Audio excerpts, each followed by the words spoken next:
Tonight we're going to talk about lies in the textbooks.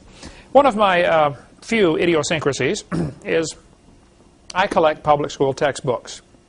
I have hundreds of them. I just brought a few with me tonight. Since I taught biology and earth science and physical science for years, it's always been fascinating to me to study these books and see how different people, present the subject. And so we're going to talk about some of the lies in the textbooks. I think one of the most important things in my seminar is this session. We're going to try to cover a lot more material than normal, though, about what's in these textbooks anyway. I start off in my seminar giving an illustration to make the point. I'll give it here so you can see how this fits in perspective.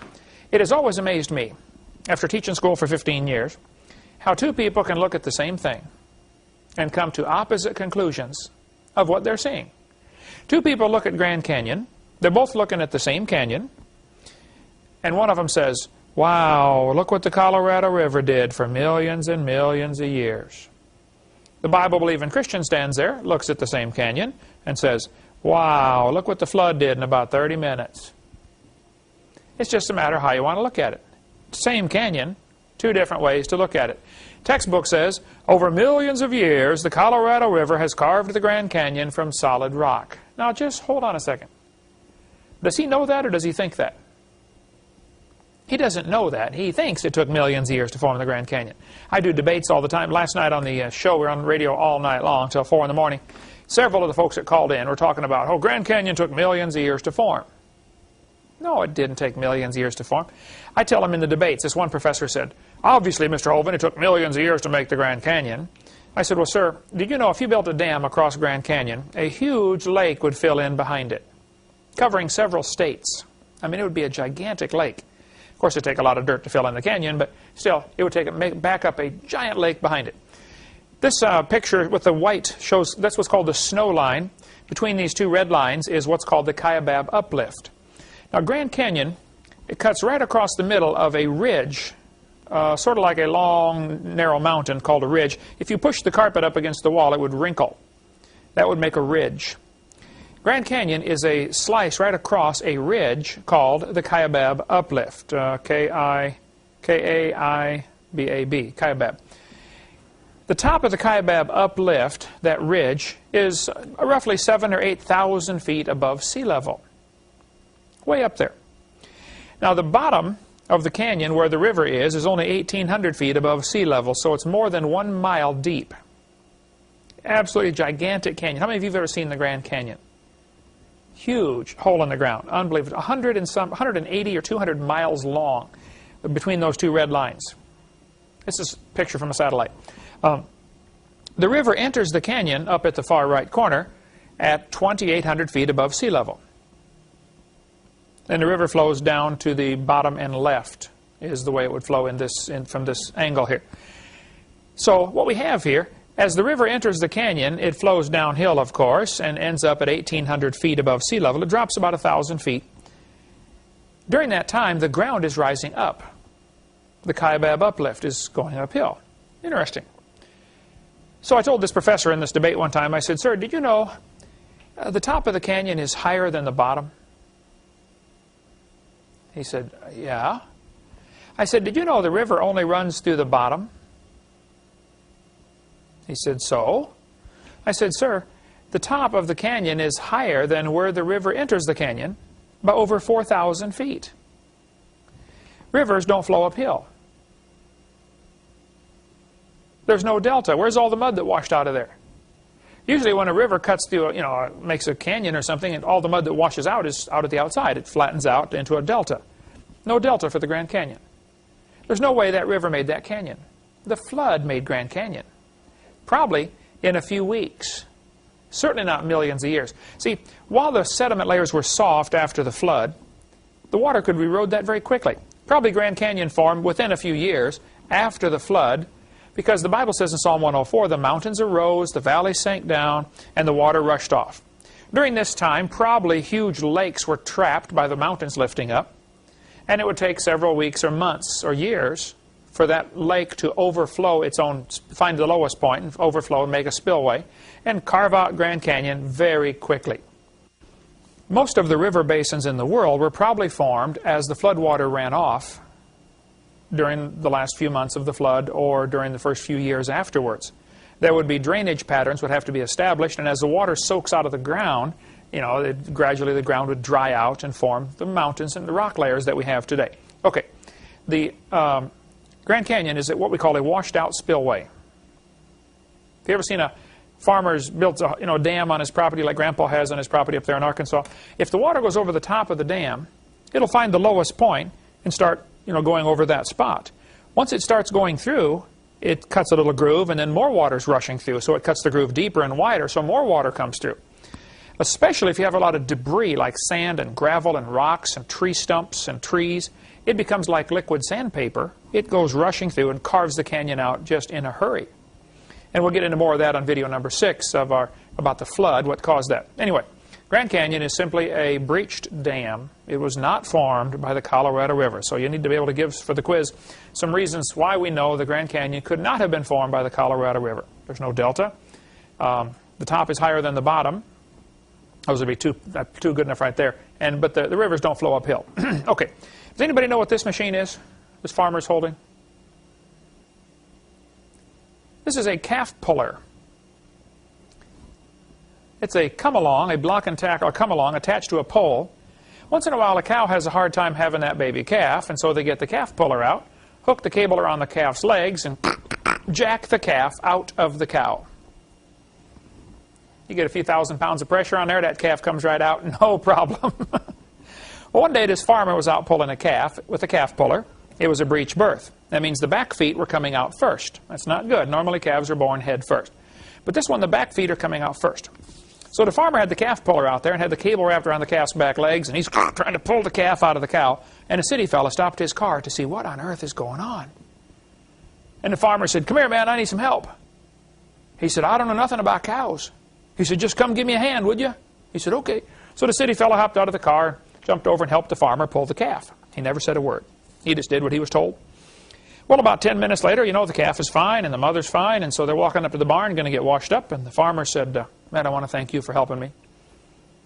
The city fellow said, "Oh, I was glad to help, glad to help." The farmer said, "Have you ever seen anything like this before?" The city fellow said, "No, sir, I've never seen nothing like this." The farmer said, "Well, do you have any questions?" He said, "Yes, sir. I got one question. It's been bugging me for 10 minutes. The farmer said, "Well, what's your question?" The city fellow said, "How fast do you figure that calf was going when it ran into that cow?"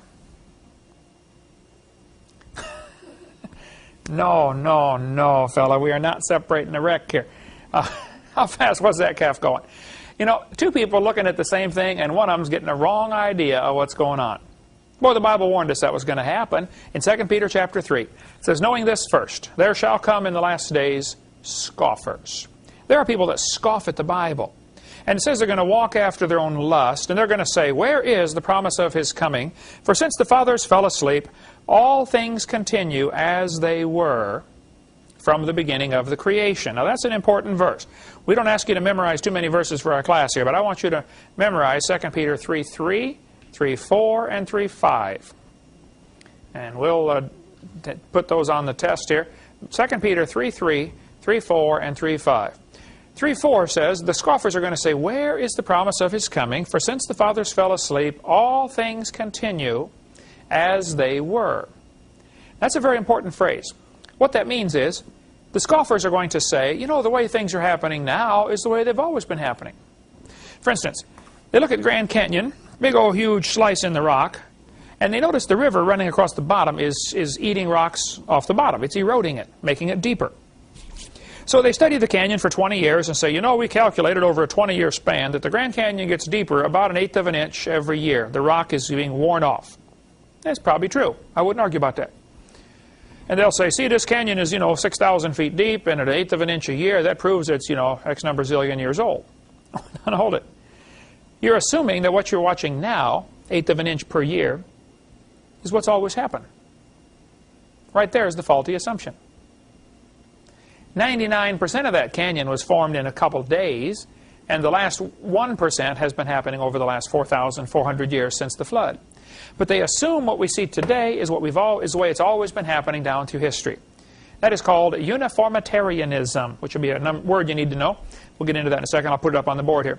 The scoffers, the Bible says, will be willingly ignorant of how God made the heavens and the earth standing out of the water and in the water. We covered that in the previous sessions about what the original creation was like, how that the earth was made with a canopy of water overhead, and it was in the water and out of the water. And the scoffers are ignorant of the flood, whereby the world that then was, being overflowed with water, perished. This world was destroyed by a flood. And the scoffers don't want to admit there was a flood because that means, God has the authority to judge His creation. And He does, folks. This is His world. He can wreck it if He wants. Well, one of the scoffers in the last days was a fellow named James Hutton. In just about every science book, you read something about James Hutton. He lived in the late 1700s. He wrote a book in 1795 where he said, I think the earth is much older than everybody says. Now, you need to understand the history here. In the late 1700s, of course, we had our American Revolution. The English call it the Rebellion. We had our revolution in 1776 and rebelled against, King George, threw the tea in the harbor, making it unsuitable even for the British to drink. And in 1795, James Hutton wrote his book and said, I think the earth is millions of years old. Now, during this time, almost everybody in America, at least, and in the Western world, believed the Bible. They were strongly influenced by Christianity. And most everybody believed the earth was about 6,000 years old. So James Hutton comes along and says, I think it's, millions of years old. Well, that was a pretty new thought, and not many folks believed it. Also, during this time of the end of the 1700s and early 1800s, there were many revolutions going on. There were countries rebelling against the idea of a monarchy, a king. We had the American Revolution, the French Revolution, the Spanish, the Polish, the Italian, the German. What was happening was people were throwing off the king as a form of government. Now, the Tsar in Russia was the equivalent to a king up until 1917, right? Russia kind of escaped this. They kept their monarchy intact, long after the European revolutions were going on. But many countries were having revolutions to get rid of the king. They thought like, we ought to have a different form of government called a democracy. And here the Bible says you should honor the king. And so some people thought the Bible was an obstacle to their political objectives. So, like this textbook says, many people thought the earth was only a few thousand years old. But in the 1700s, a Scottish scientist named James Hutton estimated the earth was much older. He used the principle of uniformitarianism. There's the word you need to know. Uniformitarianism means the way things are happening now is the way they've always been happening. The slogan is often put like this: the present is the key to the past. And that's what they say. Uniformitarian means the present is the key to the past. In other words, if Grand Canyon's getting deeper a little bit every year, well, then that's the way it's always been happening. Actually, the Bible is the only reliable key to the past. But one of these scoffers, James Hutton, wrote his book, and he kind of developed this idea of uniformitarianism. Now, a young lawyer from Scotland named Charles Lyell read that book and became very influenced by it. Charles Lyell, and you need to know his name, Charles Lyell, the Scottish lawyer, hated the Bible.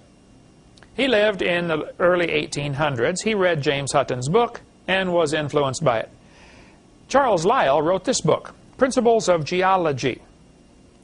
I've got all 3 volumes of his all thoroughly marked up in my library. But in this book, written in 1830, Charles Lyell is the primary fellow responsible for developing what is called the Geologic Column. And in his book, he mocks Scripture. Now, you have to understand, during the early 1800s, most people believed the Bible, so you had to be careful if you were going to attack the Bible. You didn't just come out and blast it like the atheists did last night on the radio program, and the calls you got last night, Marla, on the skeptics calling in saying, oh, you're so stupid to believe the Bible. Back in 1800, man, you didn't do that, because 99% of the population believed the Bible. So you would blast Christians, and you wouldn't have any friends left. So the way he did it was interesting. He used scoffing to scoff at the Scripture. For instance, on page 30, he said, they reach false conclusions and futile reasoning and ancient doctrines sanctioned by the implicit faith of many generations and supposed to rest on scriptural authority. This is a backhanded way of poking fun at the Scriptures for those idiots who dare to believe the Bible. He said on page 41, this other guy remarked how much the interests of religion, now watch this phrase carefully, the interests of religion as well as those of sound philosophy had suffered. In other words, religion and sound philosophy suffer when you mix them together. What's he trying to say here? You mean you can't have religion and believe the Bible and also have sound philosophy? That's what he's trying to imply. By perpetually mixing up the sacred writings with questions in physical science. Here is where, and they do this today, they try to make it look like the Bible and science cannot be put together. Well, no, the Bible and science get along fine. The Bible and evolution do not get along fine. But by saying the Bible and science don't get along, they're trying to imply that evolution is part of science, and it's not. 41, he reasoned philosophically against those who regarded the disordered state of Earth's crust as exhibiting signs of the wrath of God for the sins of man. And of course, if you look at the world from a biblical perspective, you see the flood in the Bible, and you look at the Grand Canyon, you say, wow, that's the wrath of God for the sins of man. But some people don't want you to look at the world and see the wrath of God for man's sin, because then you might end up getting saved. And so the devil has got a lot of folks looking at Grand Canyon saying, wow, it took millions of years of evolution. And that way they miss an important object lesson to remind them of the wrath of God on the sins of man. So Lyell here is mocking this idea. He talked about religious prejudices. You know, if you believe the Bible, you're prejudiced. He said, men of superior talent, he's talking about himself, who thought for themselves. Now, what do you mean by this? If you think for yourself, you will be of superior talent. And he said, and they were not blinded by authority like the Bible. This is another one of those backhanded jabs trying to say, well, if you believe the Bible, you don't know how to think for yourself. And I get that every week in debates and in call-in talk shows and stuff with us. Oh, you believe the Bible, you don't know how to think for yourself, huh? Well, yes, I do know how to think for myself. And I think I've studied it very carefully, and the Bible is absolutely right. Simple as that, okay? Lyell said his goal was to free the science from Moses. What's he mean by that, you think? Most scientists in this time were Christians. They thought science got along just fine with the Bible. Lyell said he wanted to free science from Moses. In other words, you know, get rid of this idea of a flood and a creation. Let's put millions of years in here. That's what Lyell wanted to do. Okay, scientists who thought that Archbishop Usher's estimate, or even 10 times this, was an immense length of time, were in for a rude shock when they started looking closely at the solid part of the earth. Oh, there's another backhanded stab at the Bible. In other words, yeah, you might believe the Bible's true, but when you really look at science, you'll find out it's not. And there are professors today that do the same thing to their students. They're going to say, oh, you believe the Bible, huh? Well, by the time you get done with this class, we'll show you the truth. That's just the attitude they have. That science doesn't go along with Scripture, but it certainly does. Lyell, in the early 1800s, developed, well, along with some other fellows, he developed the Geologic Column. How many have ever heard of the Geologic Column before? This was the time when they divided the earth up into layers, you know, Cenozoic, Mesozoic, Paleozoic, Archaeozoic, and all this stuff. They further divided it into different periods like the Jurassic, the Cretaceous, Jurassic, Triassic. Each of these names, most of these names, comes from a section in England. Like the Devonian, for instance. There's a Devonshire, England. I believe it's called Devonshire. And they named it after that section. Most of the names come from a section of England where they were digging around finding these layers of, you know, chalk or something. Cretaceous, Cretia, means Latin for chalk.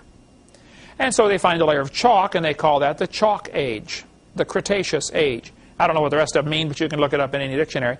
But each of these layers was assigned, during this 1800s, a name, an age, and an index fossil. How many saw the movie Jurassic Park, named after the Jurassic layer? Did they have that in Ukraine, Jurassic Park movie? Did you see this?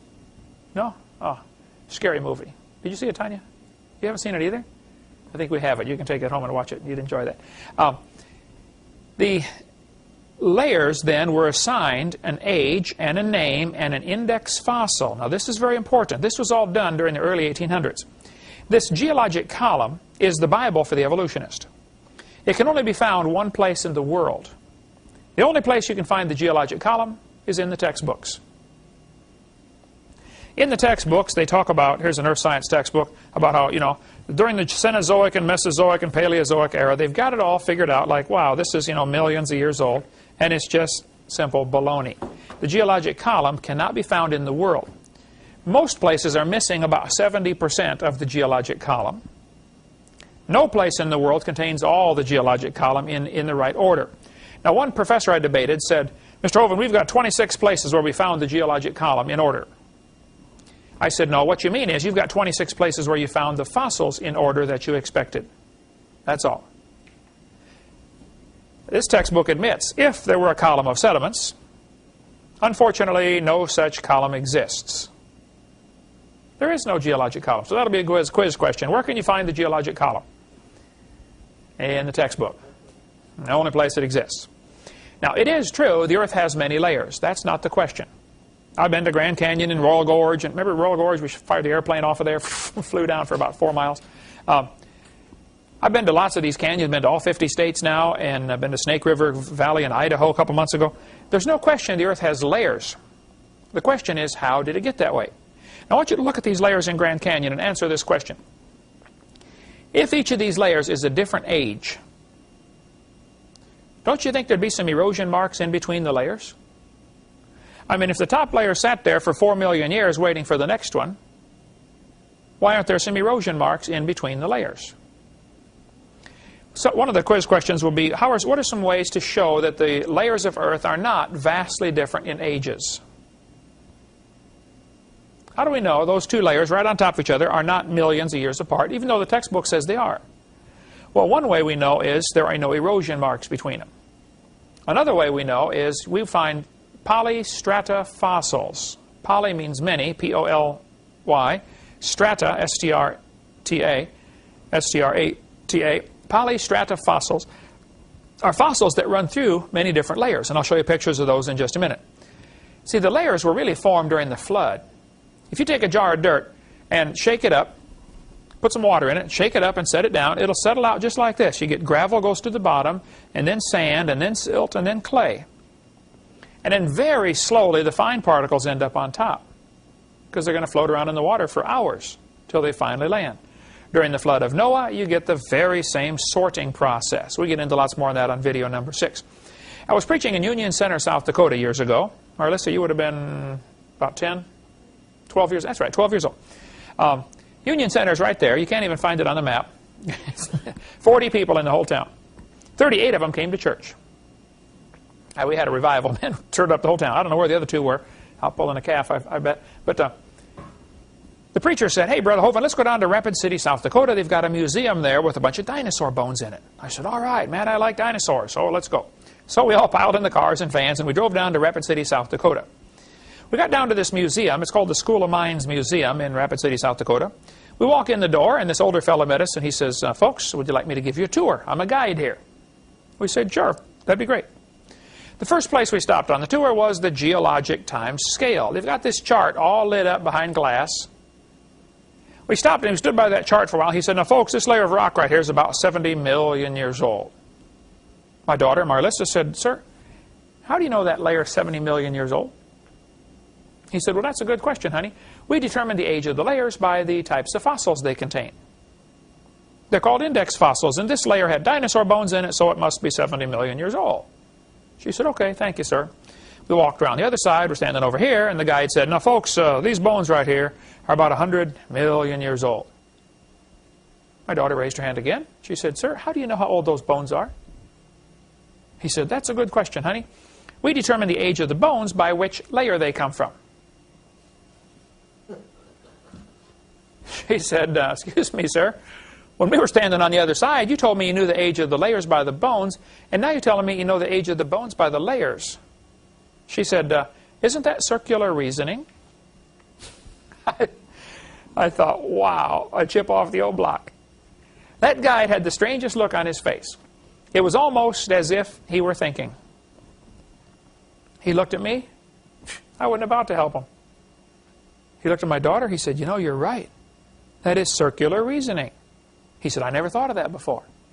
That poor fellow drove 50 miles one way that night to hear me preach in Union Center, South Dakota. The crowd swelled to 39. We set up a chair in the aisle. Afterwards, we talked for almost an hour. He said, Dr. Hovind, do you mean all this stuff about geology I'm teaching is wrong? He said, I teach this stuff at the college. I said, oh, no, sir, I like geology.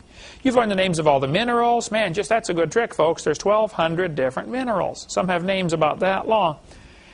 You've learned the hardness test, the Rockwell test, the scratch test. I said, no, sir, that's all good. And by the way, if you're going to speak or do something on creation science, you need to learn some basic geology. For instance, different minerals have different hardnesses. Talc is the softest. It's the softest mineral there is. As a matter of fact, it's so soft, you can grind it up and make powder out of it. Anybody know what they call it when you do that? Talcum powder, right. The hardest one is which one? Hardest mineral. Diamond. I don't have a diamond, or I'd show you, but diamond is hardness of 10. Talc is hardness of 1. Everything in between has a number between 1 and 10, obviously. For instance, your fingernail is about a 3. So with your fingernail, you could scratch talc. You couldn't scratch a diamond. A diamond would scratch your fingernail because it's harder. Whichever one scratches the other one, that's the hardest one. So, for instance, a pocket knife is a hardness, can you read that, about a 5.5? So, a pocket knife, its hardness of 5.5 will scratch a penny, which is a hardness of 3. Copper is, that's how hard it is. They rate it 1 to 10. Whereas a diamond would scratch a pocket knife because the diamond is harder. And that's the hardness scale, it's called. This is one of the tests they use to determine if you find a mineral, you say, what is it? Well, one thing is to find out the hardness. Another is find out the density, you know, how compact it is and stuff like that. Doesn't matter. Anyway, there's a lot of different minerals. So this professor, I said, no, sir, you've learned a lot of good things about geology. You learned the names of all the minerals, the hardness test, all this. I said, yes, sir, that's all good. No problem there. But as far as the layers being different ages, I said, yes, sir, it's all baloney. Those layers are not different ages. It's all based on what we call circular reasoning. Let me cover this real quick and we'll take a break. Circular reasoning. This fellow said in about 1830, Charles Lyell, some other guys, independently developed a biostratigraphic technique. That's a fancy word for a geologic column. For dating Cenozoic deposits based on, watch this, they dated the deposits based on the proportions of living and extinct species of mollusk shells. So if you find some clam shells in a layer of rock, you would say, oh, you know, to change from this kind of clam to this kind of clam would take millions of years, so this must be millions of years older than this one. They start off with the assumption that evolution happened and that the clams slowly changed from one kind to another, and then they dated the layers based upon the clam shells found in those layers. The article continues, strangely, little effort has been made to test this assumption. This failure leaves the method vulnerable to circularity. In other words, circular reasoning. Use one to prove the other. Back and forth. Here's a textbook, page 306. They say, you should date the rocks by the fossils. Look what it says in yellow. The layers of rock can be dated by the types of fossils they contain. Now what does that say? You date the rocks by the fossils. On the next page it said, scientists have determined the relative times of appearance and disappearance of many kinds of organisms from the locations of their fossils in sedimentary rock layers. Ooh. Now they're telling us that you date the fossils by the rocks. On the last page they told us to date the rocks by the fossils, and now you date the fossils by the rocks. It is circular reasoning. The intelligent layman has long suspected circular reasoning in the use of rocks to date fossils and fossils to date rocks. The geologist has never bothered to think of a good reply, feeling the explanations are not worth the trouble as long as the work brings results.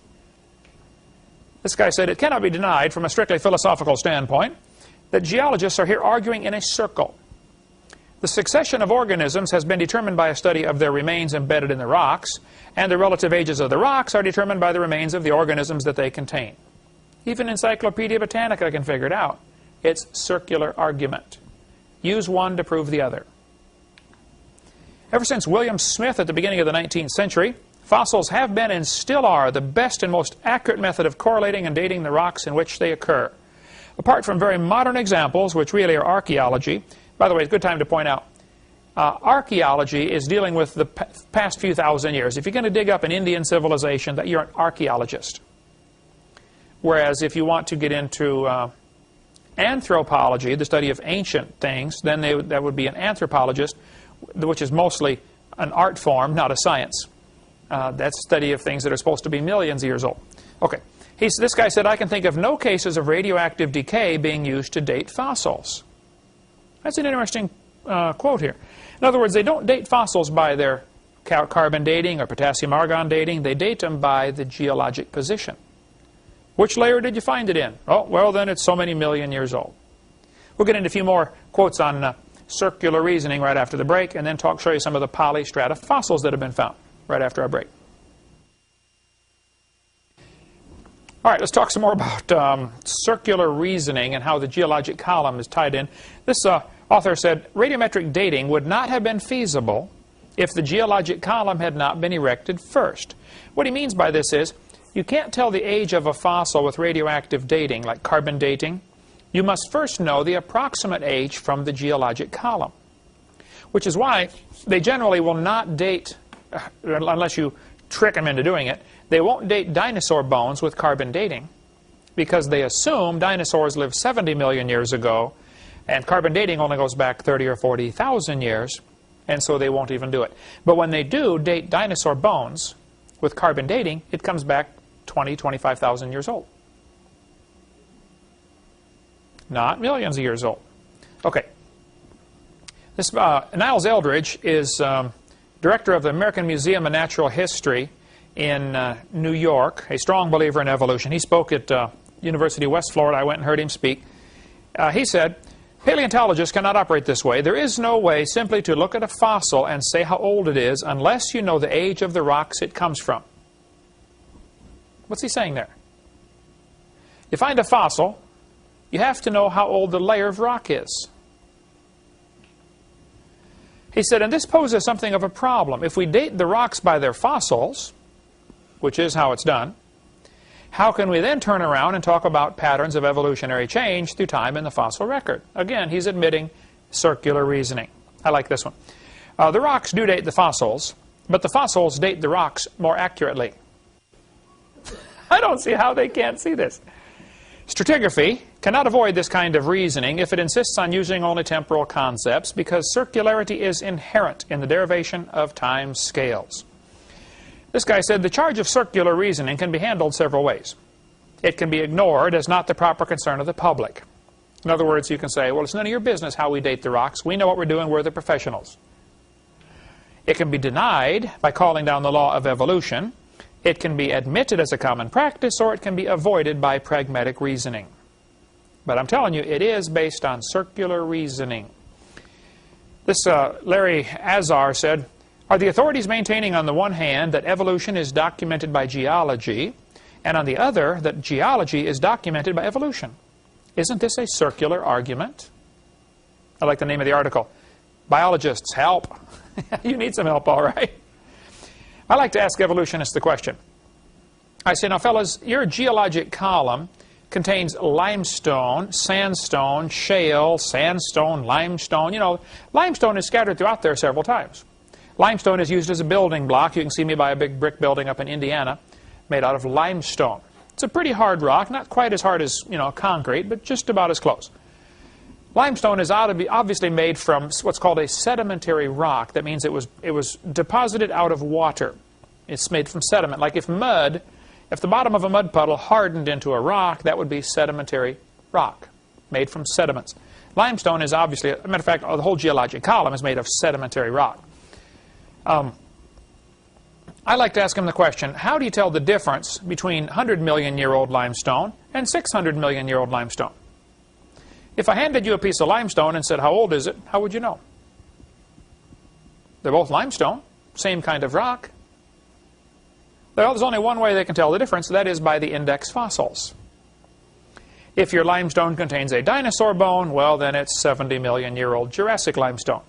However, if it contains a trilobite, it's going to be 600-million-year-old Cambrian limestone. They date the rocks based on the fossils they find in it. Here's a trilobite. I've got a bunch of them in my office there. This textbook says, matter of fact, my textbook might be right here. If not, it's in my office there. Okay. He says, trilobite fossils make good index fossils. If a trilobite, such as this one, is found in a rock layer, the rock layer was probably formed 500 to 600 million years ago. Okay, now why do they think trilobites indicate the rock is 500 million years old? Well, because they started with the assumption that trilobites evolved first. See, the oldest life form, according to their thinking, is supposed to be 600 million years old. Well, if trilobites came first, we have a real problem. Here's a human shoe print where a guy has stepped on a trilobite. Now, according to their thinking, humans didn't get here till 3 million years ago. They didn't start wearing shoes till about 10,000 years ago. So how can you have a human shoe print on top of a trilobite? Now, some have tried to argue that this is not a shoe print, it's a natural break in the shale. This kind of rock, called shale, splits very easily. And they say this is just a natural break, that's not really a shoe print. Well, Mr. Meister from Carnes, Utah, who found it, took it to quite a few geologists. Dr. H.H. Doling of Utah's Geological Survey certified it is not a fake. Reader's Digest, Mystery of the Unexplained talks about this. A human shoe print smashed on top of a trilobite, on top of a smashed trilobite, would indicate trilobites and humans lived at the same time. Which I could have told them. The Bible says God made everything in 6 days. Some people say maybe aliens visited the planet. That's what happened. 600 million years ago, aliens came down here. One guy said maybe a large trilobite shaped like a shoe fell on a small one. Well, there are some big trilobites, I'll admit, but they're not shaped like a shoe. 2 Peter's got the best explanation. The scoffers in the last days are willingly ignorant of the flood. Probably trilobites dwell at the bottom of the ocean, go through the mud down there or something, and they do have gills for living in water. And probably during the time of the flood, the crust of the earth is flexing back and forth, and what used to be the bottom of the ocean is now above sea level. And people are running across this area trying to find a mountain to keep out of the water. And somebody stepped on a trilobite, which before had been at the bottom of the ocean. Trilobite eyes are incredibly complicated. This Science News back in 1974 said the trilobite eyes have the most sophisticated eye lenses ever produced by nature. Well, I disagree. They said they were produced by God. But the trilobite eye sometimes will have 1,500 lenses, which means he could actually see all directions at the same time. He can see behind him and see above him and see around him, all at the same time. Even Stephen Gould says the eyes of the early trilobites have never been exceeded for complexity or acuity. Well, now, if they're the first animal to evolve, or one of the first, don't you find it kind of interesting? They've got the most complicated eye in the world. There might be some animals like trilobites still alive. I talked to Joe Taylor today at Mount Blanco Museum in Texas. They've got a great display of fossil trilobites, including many that are found in the folded position.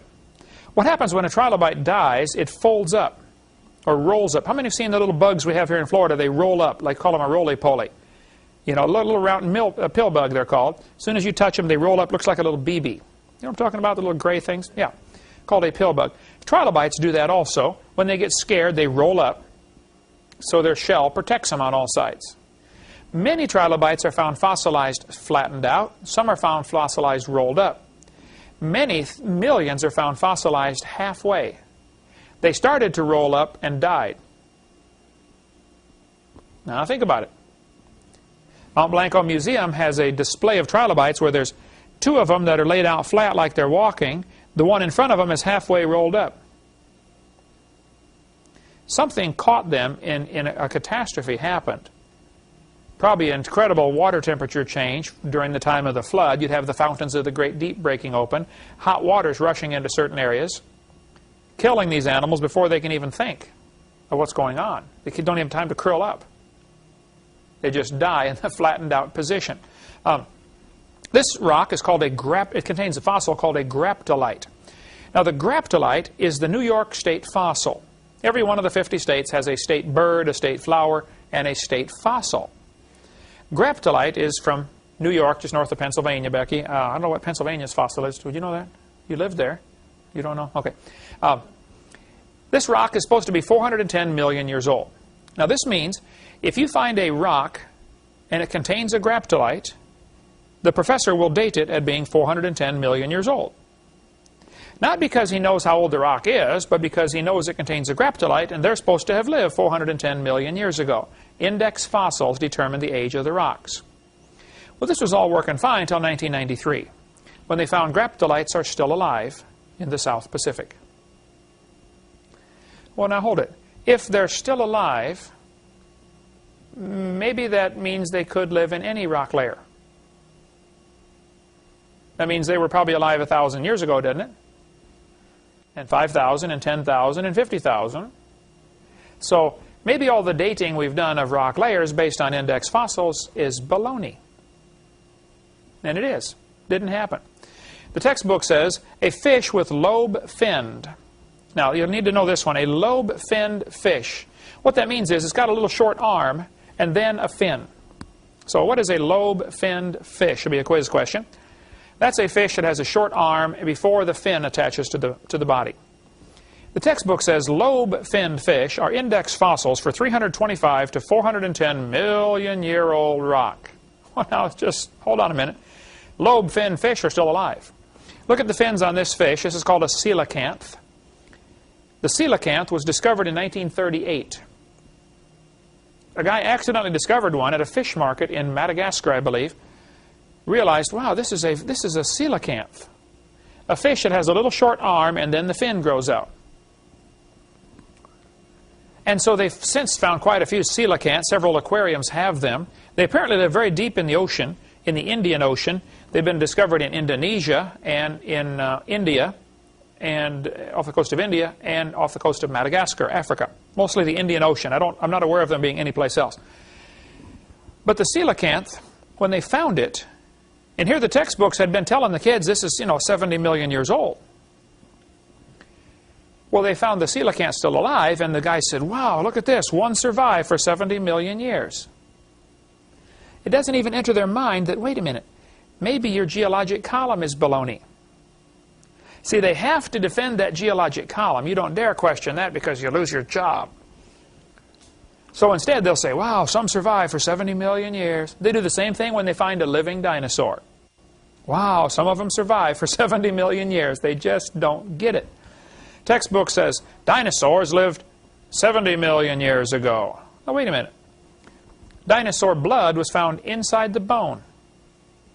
Cut open a dinosaur bone and they could still see the blood cells in there. Don't you think the blood cells would rot in less than a few million years? Video number 2, we have some more on dinosaurs and humans still living together, of course, what we just covered in the last part. This is a biology book. Let's see, I don't think I brought that one, did I? Nope. Campbell? No. He says 18-million-year-old magnolia leaves from Idaho shale were still green when the rock was first cracked open. Now, what's the problem with his statement? He assumes they're 18 million years old.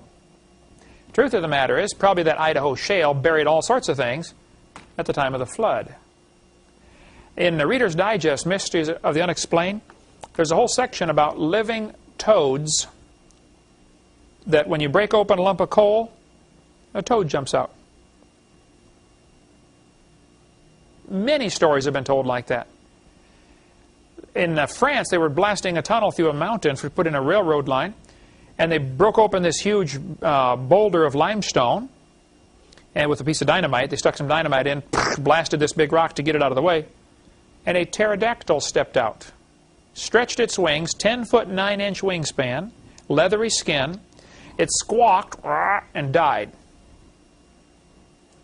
Now how? Here they are in the middle of a mountain, solid rock. They've been blasting in this to make this tunnel, and a pterodactyl steps out. When they looked at the boulder that they just broken in half, there was a perfect impression of the pterodactyl on both sides. How would you explain that? Becky?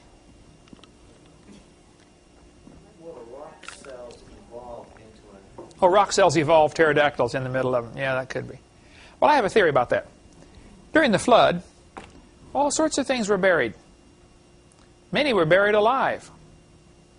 Now, frogs or toads, during the winter, they dig down into the mud, cover themselves up with a coating of mud, and go to sleep. How long can they last? Can they hibernate 5 years? 10 years? 4,400 years? I don't know. But I know there are lots of stories where live toads or live lizards have come out of rock. And I'll show you the stories in Reader's Digest, Strange Stories and Amazing Facts, or Mysteries of the Unexplained. These stories are told in many of these books, and it gives the documentation of who it happened to. Sometimes the toads are kept alive for weeks afterwards. I think the flood's the only explanation for that. You get these live animals trapped in these rocks. They're going to say each of the layers is a different age. Well, now, hold on just a minute. All over the world, we find petrified trees standing up. Darwin didn't like to round off the numbers, so he said the Wealden deposits in England were 306,662,400 years old. Oh, that's real good, Charlie. How do you know this now? Explain this to me. Here's a petrified tree standing straight up. This one's in Germany, but they're found all over the world. Petrified trees standing up. Notice it's running through many different layers of rock. This is another one of the proofs that the layers of rock are not different ages. Here's a petrified tree with me standing next to it. This one's from Yellowstone National Park in Wyoming. In Yellowstone, there's this place called Specimen Ridge. I was there a couple years ago when Eric graduated from the college out there. And we went to Specimen Ridge. There are petrified trees standing up. None of the trees are more than 500 years old. They have less than 500 rings. Many of them run through 4 or 5 layers above the one that they're in. Nearly all of them have roots that go out a short distance and stop.